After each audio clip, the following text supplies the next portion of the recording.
Bienvenidos a El Mundo que se avecina, bienvenidos a entender esa construcción del sistema financiero y de la geopolítica global que estamos desarrollando en este bloque del programa con Pablo Sanz. ¿Qué tal, Pablo? ¿Cómo estás? Encantado. Muchas Pablo, gracias, Albert. Sí, porque estás aquí desarrollando y aclarándonos muchos conceptos. Es lógico, él es profesor de Derecho Mercantil en la Universidad Pontificia, comillas, en Madrid, ¿verdad? Experto en estos temas. Y con Pablo, en el primer capítulo, pues entendíamos que, bueno, parecía como que sean los estados, ¿no? Estados Unidos, China, ¿no? Los que estén como diseñando, intentando diseñar ese mundo unipolar, global, o ese mundo global multipolar, ¿no? Y a mí me parece, Pablo, que, bueno, en eso que se ha venido a llamar gobernanza corporativa, es decir, hemos dicho que precisamente las corporaciones, las empresas transnacionales, ¿no? Lo que quieren ahora ya es gestionar el mundo, no solo de forma económica, sino también política. Bueno, yo creo que quedaría cojo este análisis que estamos haciendo en el bloque si no entendiésemos pues, el papel de los lobbies, el papel de esas empresas que no tienen ni patria ni nación, ¿no? Y entonces, ¿cómo están desde este punto de vista en el globo, en todo el planeta, esas empresas contribuyendo a una cierta gobernanza para lo que entendemos por globalización? Sí, o sea, la globalización actual es de corte capitalista, ¿no? Hay que entender que el capitalismo pone el énfasis en el factor de producción, el capital, ¿no? El principal recurso sería ese, y la economía giraría en torno a los titulares, propietarios y gestores del capital sobre los que proveen los recursos de trabajo o los recursos naturales, las materias primas. Esto no ha sido así históricamente. La respuesta socialista fue priorizar el trabajo sobre el capital. El antiguo régimen y las economías primitivas estaban basadas en la tierra, en la propiedad de la tierra.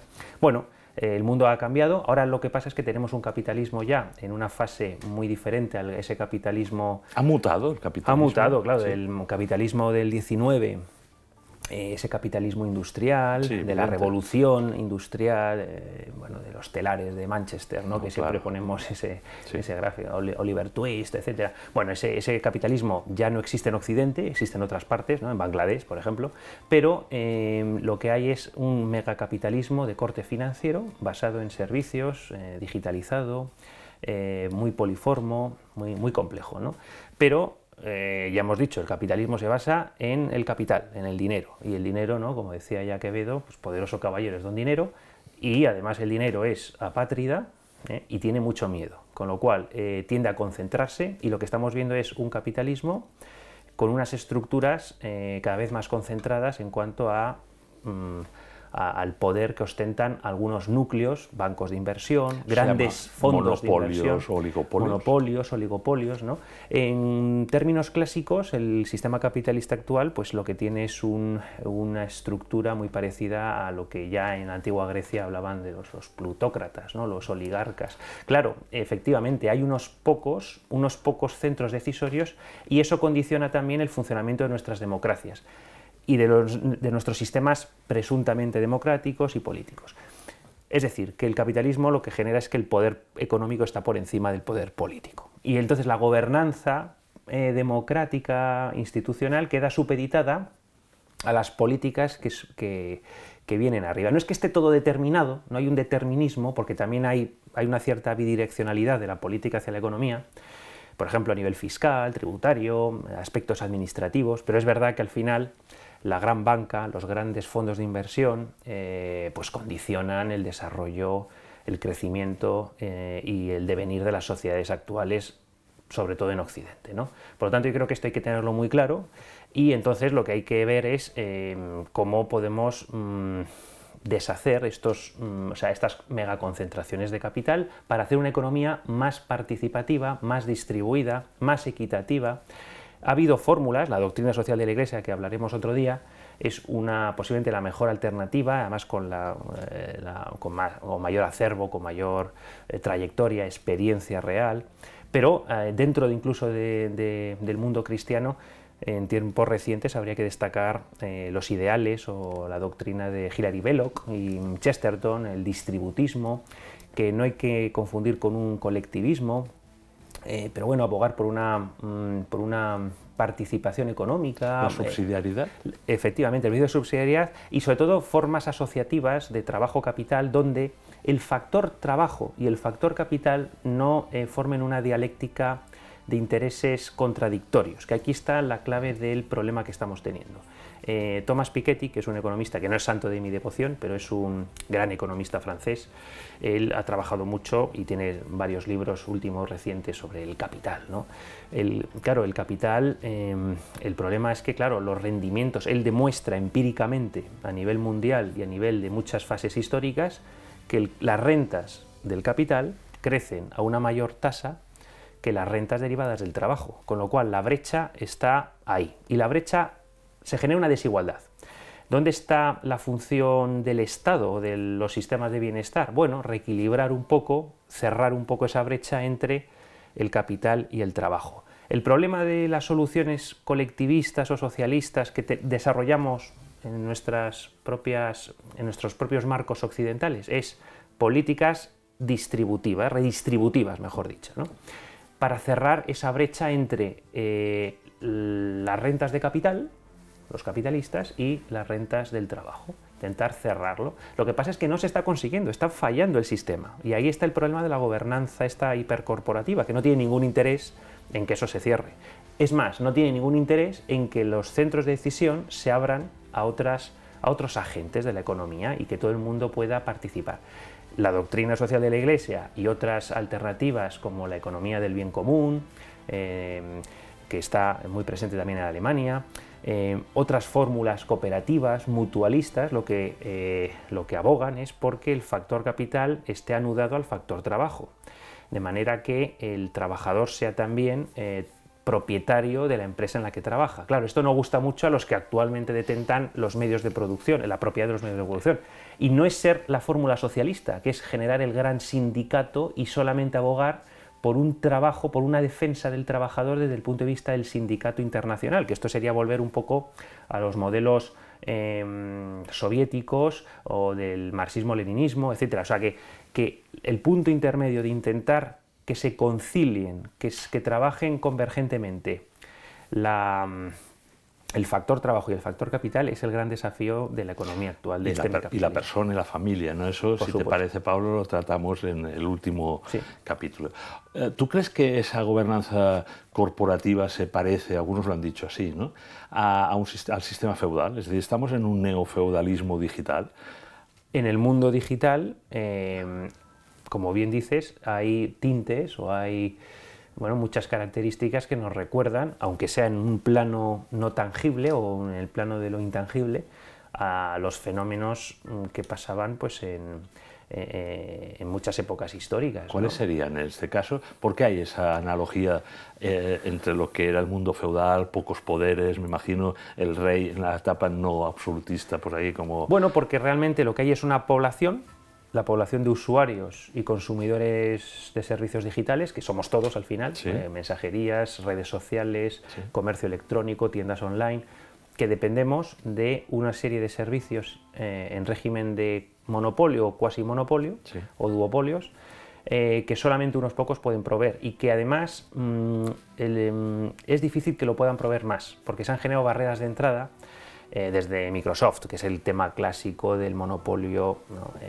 Microsoft, Apple, Amazon, Meta, pues los grandes gigantes digitales en el fondo son latifundistas, son terratenientes, pero no de frutos naturales, sino de datos. Entonces generan una riqueza vía economía de datos, de ciencia de datos, con inteligencia artificial, con computación avanzada, que hace que ellos ganen todavía mucho más poder, mucho más influencia en esos ámbitos, en esos ciberespacios, ¿no?, por decirlo así, ¿no?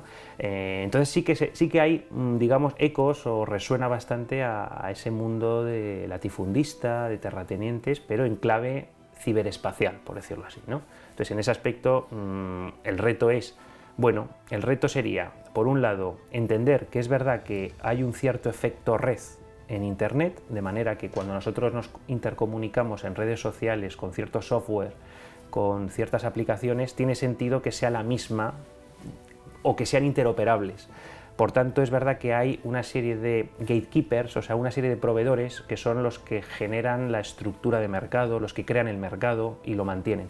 Entonces, son pocos, pero el problema es que esos pocos no determinen, no nos condicionen demasiado y que estén debidamente supervisados. Con lo cual, Internet tiene además unas peculiaridades, Internet o bueno, los metaversos, las redes sociales tienen unas peculiaridades diferentes. Ahí vamos, bueno, dejar de ser siervos de la gleba, ¿no? Como eran en el sistema feudal, ¿no? En ese nuevo ciudadano digital o humano digital que algunos proponen. Bueno, tú eres profesor de Derecho Mercantil, tú has estudiado muchísimo, ¿no? Cómo poder hacer una regulación moralmente aceptable. Europa siempre se ha caracterizado, ¿no? Por intentar regular de alguna manera, ¿no? A favor de los derechos humanos, a favor de un bien común, ¿no? Todos estos fenómenos lo ha intentado, no digo que lo haya conseguido, pero bueno, en el mundo americano, anglosajón, yo creo que es distinto. ¿Qué le pedirías tú, ¿no? A Europa, a las instituciones europeas, para una regulación de todos esos temas que ya vemos que nos desbordan, que pueden ser peligrosísimos, también pueden darnos grandes oportunidades, pero que se están construyendo, yo creo, ante el asombro del ciudadano, ¿no? Bueno, la Unión Europea se funda con el Tratado de Roma, 1957-1958, formando sobre todo un mercado común, ¿no? Somos actualmente ya 27 países, después del Brexit, ¿no? Que éramos 28, ahora somos 27. Bueno, es un mercado único, un mercado que se basa en unas libertades, en unas supuestas libertades protegidas por el Tratado de la Unión Europea, libertades de movimiento de capitales, libertad de movimiento de trabajadores, libertad de movimiento de mercancías y libertad de movimiento de empresas, libertad de establecimiento de servicios.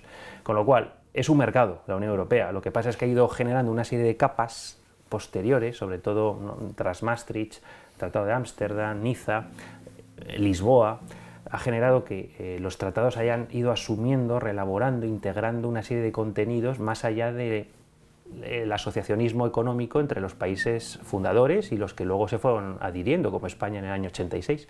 De manera que ahora mismo es un híbrido, un conglomerado de cosas, la Unión Europea ya disparatadas, porque de hecho entender ya la regulación, a mí como jurista me cuesta muchísimo esfuerzo leer ya una directiva, un reglamento, entender los procesos legislativos tan difíciles, porque la Unión Europea tiene, claro, un poder ejecutivo que se llama la Comisión Europea, sí, que es el ente que tiene la iniciativa legislativa, pero luego existe la colegislación entre lo que es el Consejo y el Parlamento Europeo, ¿no? Parlamento Europeo con dos sedes, Bruselas, Estrasburgo, una serie de comisiones, la Comisión Europea con direcciones generales, los comisarios, los servicios jurídicos. Bueno, todo eso es una amalgama, unos conglomerados en Bruselas, en Estrasburgo, luego el Banco Central Europeo en Frankfurt, el Tribunal de Justicia de la Unión Europea en Luxemburgo. Bueno, la Unión Europea es complicadísimo. Yo lo intento además explicar a extranjeros, a extracomunitarios, es complicadísimo a nivel jurídico, las fuentes, sí, primarias, secundarias, originarias. ¿Cuál es el problema de todo? Que al final, como pasa a nivel micronacional, existen unos lobbies. Y los lobbies, volviendo a la cuestión que tú comentabas, claro, la gobernanza económica tiene un influjo de los grandes lobbies, de las grandes industrias. Industria energética, industria de transporte, industria agroalimentaria, industria militar, la industria de telecomunicaciones. Son las principales industrias que condicionan desde Bruselas, a través de sociedades, de fundaciones, de foros, condicionan que los comisarios, que los europarlamentarios, pues sean más susceptibles de dirigirse en una dirección o dirigirse en otra dirección. Regular o desregular también, ¿no? O sea, dejar ahí un vacío legal o hiperregular. Sí, efectivamente. Hay unas opciones legislativas. El problema es que nosotros, el mercado único europeo, en cierto modo ha funcionado, si somos justos desde el año 58, ha funcionado, ha habido etapas mejores, peores. Luego llega el euro, que también eso daría para otro programa, ¿no? Cómo funciona el euro, las promesas del euro. Pero claro, la Unión Europea ahora mismo pues tiene muchísimos problemas, ¿no? Lo estamos viendo con el campo, lo estamos viendo a nivel financiero. Hemos generado estructuras como la unión bancaria, con sus imperfecciones, el mercado único de capitales, los mercados de servicios digitales también armonizados, vía directivas, vía reglamentos, ahora cada vez más a nivel reglamentario, porque la directiva, a diferencia del reglamento, requiere un acto de transposición, una adaptación al ordenamiento nacional. Ahora Bruselas ya opta por el reglamento. Por lo tanto, nos están condicionando... efecto directo, alcance general a los países desde su aprobación. A nuestra soberanía estatal. Bueno, hemos cedido la soberanía al ser Estados miembros. Al adherirnos, asumimos una cesión. Pero han cambiado esas condiciones. Lo que pasa Antes decías que era a través de directivas que orientaban, ¿no? El problema es si realmente los ciudadanos europeos... Primero, si hay una ciudadanía europea, o más allá de nuestra ciudadanía nacional, bueno, luego el espacio Schengen, que tiene sus ventajas, pero también genera muchas disfuncionalidades, el comercio paralelo de ciertos productos, ciertas mercancías, con lo cual, bueno, yo creo que hay que ser crítico. Ahora llegan las elecciones europeas el 9 de junio, yo creo que los ciudadanos tenemos que ver que, por ejemplo, en el caso español, el 70% de la legislación que aplica deriva de normativa europea. Con lo cual, muchas cosas, la mayor parte de lo que inunda las noticias, los telediarios en España, son cuestiones residuales. Los principales elementos de nuestra vida social están reguladas en Bruselas. Luego aquí nosotros, pues, cuestiones ya educativas, de sociología ya manipulativa, cuestiones ya que parecen secundarias, que no lo son, pero cuestiones ya más de índole nacional sí que la Unión Europea nos deja. Matices. Pero los grandes flancos se negocian, se debaten, se revisan en Bruselas. Y a través de los lobbies. Claro. Es decir, esa influencia de la gobernanza corporativa, claro, lo que decíamos en un programa, ¿no? Son claro, realmente los que, de alguna manera... Por eso deberíamos tener mucha más voz en Bruselas, en Estrasburgo, los ciudadanos, mediante asociaciones, plataformas... Bueno, pero también están muy mediatizadas, ¿no? Las ONGs, las fundaciones filantrópicas, es decir, que al final nos lo explicaste en el segundo programa, ¿no? A ver, hay un entramado de corporaciones y económicamente potentes, y después está ese otro entramado de la comunicación, de los medios de comunicación, cultural para las bioideologías y también filantrópico, ¿no? Que cubre como todo, ¿no? Es decir, tú creo que lo expresaste así, casi que al final los tentáculos de estas grandes corporaciones que pretenden gobernar el mundo también están en el estado del bienestar, en esa filantropía que no llegan los estados, porque cada vez hay menos dinero, a pesar de los impuestos altísimos, ¿no? que pagamos, ¿no? Pero al final es que se lo van a quedar todo, ¿no? Estas grandes corporaciones. Bueno, la Unión Europea, claro, tiene dos grandes ideas fuerza, al menos yo creo que los altos funcionarios de la Unión Europea y los grandes representantes, ellos venden dos grandes ideas que no están del todo, para mí, equivocados. Yo creo que es cierto. Por un lado, el clima de paz en el que se ha desarrollado Europa pues no tiene precedentes. En 70, 80 años no ha habido, salvo los Balcanes y salvo algún... Sí, pero no ha habido guerras entre Francia y Alemania, porque básicamente la Unión Europea... Siempre era ese acuerdo, ¿verdad? Claro, en el fondo el Tratado de Roma, 58, pero antes Euratom, la CECA, etcétera, era para básicamente que Alemania y Francia no volviesen a pelear entre ellas. Los británicos luego decidieron, bueno, llegaron tarde porque no fueron nunca el Estado... Se fueron con sus primos americanos, ¿no? Pero la Unión Europea, en el fondo, es un mercado para intentar evitar que los recursos energéticos digamos, de la cuenca del Ruhr, pues no entran en conflicto las empresas franco-germanas. De hecho, Francia y Alemania es el corazón de Europa. Sí. Siempre se ha dicho que es el eje franco-alemán, y está clarísimo. Luego Italia y España, pues estamos ahí. Polonia, cuidado, que a nivel demográfico a veces tiene más importancia también. Pero realmente el núcleo de Europa es Francia y Alemania, eso está clarísimo. Entonces, Pablo, desde esa óptica europea, con un cierto pozo, ¿no?, del humanismo cristiano, de una visión civilizatoria, ¿no?, que ha tenido Europa, ¿no?, frente a otras potencias, en el aspecto de la seguridad cibernética, ¿no?, de todo esto que los ciudadanos a veces ni entendemos, ¿no?, tú nos has ayudado a entender, ¿no?, ese nuevo sistema financiero digital, todos los problemas de intimidad, de privacidad, bueno, muchos de los que sabemos, ¿no?, que va a conducir ese nuevo sistema financiero. ¿Cómo se está ahora ya, ¿no?, regulando o en perspectiva de hacerlo pronto, ¿no?, a nivel, repito, legislativo, ¿no? ¿Qué nos podrías explicar que no estén haciendo en Estados Unidos? No sé, por ejemplo, ya no hablo de China porque ya es otro, pero ¿qué estamos haciendo mejor en estos momentos, no como proyecto, ¿no?, para, igual que hemos sido los pioneros, ¿no?, en la regulación de la inteligencia artificial, mejor o peor, ¿no?, ¿qué se está haciendo en este nuevo sistema financiero? Si es que se está regulando, a lo mejor es que... A ver, yo creo que, claro, la Unión Europea ha mantenido la paz porque ha habido los grandes consensos sobre los principales problemas. A pesar de los costes que ha tenido, por ejemplo, lo que tuvo la crisis griega, o sea, que luego el euro, con sus altibajos, pues bueno, se ha mantenido como una moneda estable, útil para dentro de la eurozona, ¿no? Eso era por cerrar un poquito el ciclo. Y ahora, ¿qué hacemos bien? Sí. Hemos hecho cosas bien como europeos, y yo creo, lo que pasa es que ahora mismo hay mucha insatisfacción en muchos colectivos, pero yo creo que, por ejemplo, aunque yo, si quieres, Albert, yo me focalizaría solamente en un punto, porque claro, sería muy complejo analizar todas las disfuncionalidades de la Unión Europea, pero principalmente nosotros tenemos una motorización normativa, legislamos todos.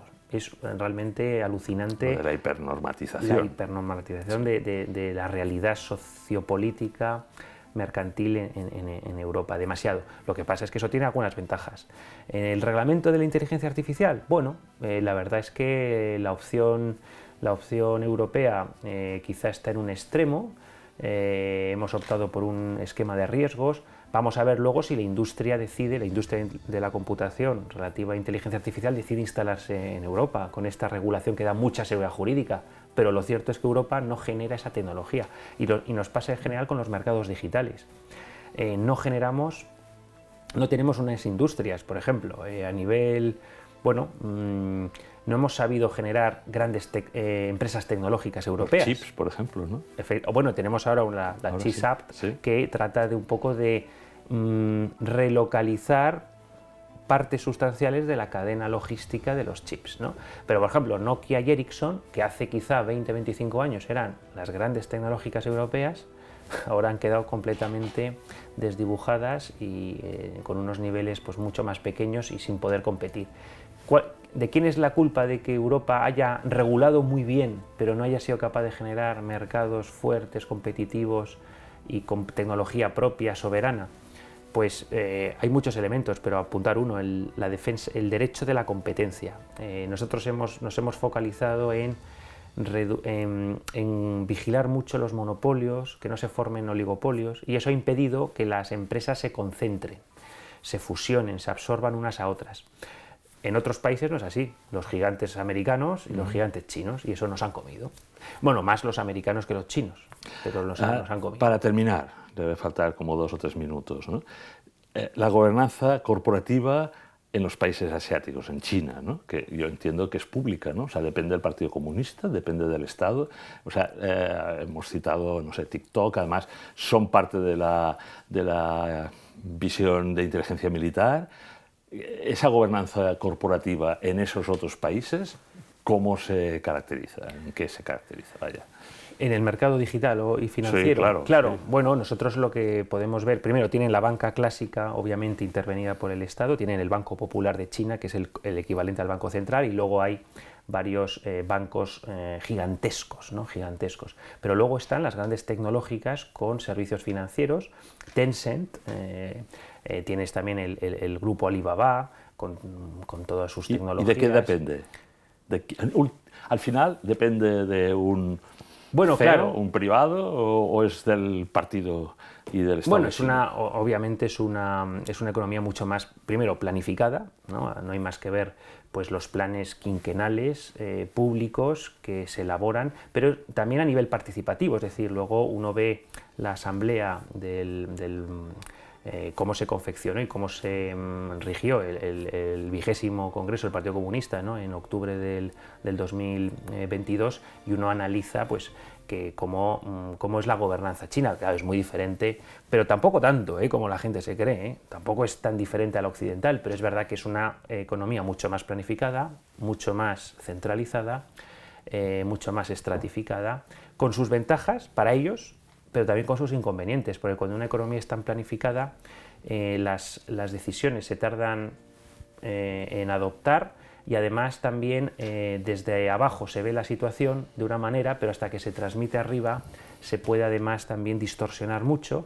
Pero bueno, lo que hace China es que China, la mentalidad china, que es taoísta y confuciana, más allá de que sea comunista, porque también es supercapitalista, pero sobre todo taoísta y confuciana, incluso budista zen, pero en términos seculares, ven a largo plazo. Entonces ellos planifican a 30, 50, 80 años, ¿no? Entonces ellos están planificando acciones, operaciones, entonces su intervención es diferente al modo. Nosotros estamos abocados a ciclos electoralistas. 4 años. 4 años o ni siquiera 4 años, con lo cual el problema es que nosotros nuestra visión es muy cortoplacista. Entonces eso tiene unas ventajas, pero tiene también unos inconvenientes, mientras que en China, como no hay reelección más allá del Politburó, ¿no?, el departamento político de la Secretaría General del Partido Comunista Chino, que cada X años pues hay una serie de cambios, cada vez más autocráticos, con lo cual incluso dentro del Partido Comunista Chino, que tiene 90 millones de afiliados con sus delegaciones provinciales, o sea que luego hay un aparato ahí pseudodemocrático, pero tienen también sus propios procesos deliberativos. Pero claro, el problema es que ahí la toma de decisiones es muy diferente a nosotros. Pero luego en la práctica, Europa a veces lo que se percibe es que esa sensación de querer potenciar ciertos elementos de control y hacer ingeniería social, pues recuerda un poco, o sea, hay una tentación de no decir que se imita a China, pero hacer cositas parecidas. Mira, me lo dejas, Pablo, a punto para la semana que viene, porque me gustaría tratar el tema del capitalismo de vigilancia, ¿no? Vamos a hablar de identidad digital, etcétera, ¿no? Y eso, ¿no?, si realmente Occidente va a copiar de otra manera, pero al final con esa idea de identificación biométrica universal, de control y programación del dinero digital, ¿no?, del crédito social, si ellos, que ya nos llevan la delantera, nos lo explicarás claramente porque tú vas a menudo, si se está produciendo como una copia en clave pseudodemocrática en nuestros países, ¿no? Por lo tanto, si te parece, Pablo, nos vemos la semana que viene. Muy bien, gracias.